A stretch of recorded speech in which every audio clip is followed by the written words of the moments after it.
સમાચાર મળી રહ્યા છે જંબુસરથી। જંબુસરના કાવી ગામમાં અબાબિલ યુથ ફાઉન્ડેશન દ્વારા બ્લડ ડોનેશન કેમ્પ યોજવામાં આવ્યો હતો। અબાબિલ યુથ ફાઉન્ડેશન દ્વારા કાવી જંબુસર ખાતે સફળ બ્લડ ડોનેશન કેમ્પનું આયોજન કરવામાં આવ્યું હતું।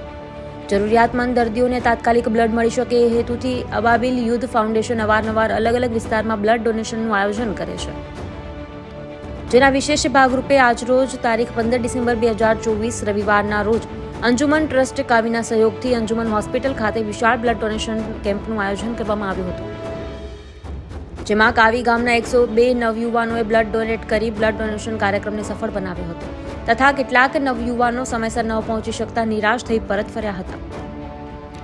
કેમ્પનું સફળ સંચાલન ઇરફાન લીલી, સુહેલ કડુજી તથા કાવી ગામના નવયુવાનો દ્વારા કરવામાં આવ્યું હતું। કેમ્પમાં વિશેષ ઉપસ્થિતિ તરીકે સામાજિક કાર્યકર્તા અબ્દુલ કાદિરભાઈ હાજર રહ્યા હતા। કાર્યક્રમના સમાપન બાદ ઇરફાન લીલી દ્વારા ધ્વનિ બ્લડ બેંકના સ્ટાફ, બ્લડ ડોનરો તથા અબાબિલ યુથ ફાઉન્ડેશનના હોદ્દેદારોનો આભાર વ્યક્ત કર્યો હતો। Bureau report Salim Patel, news today.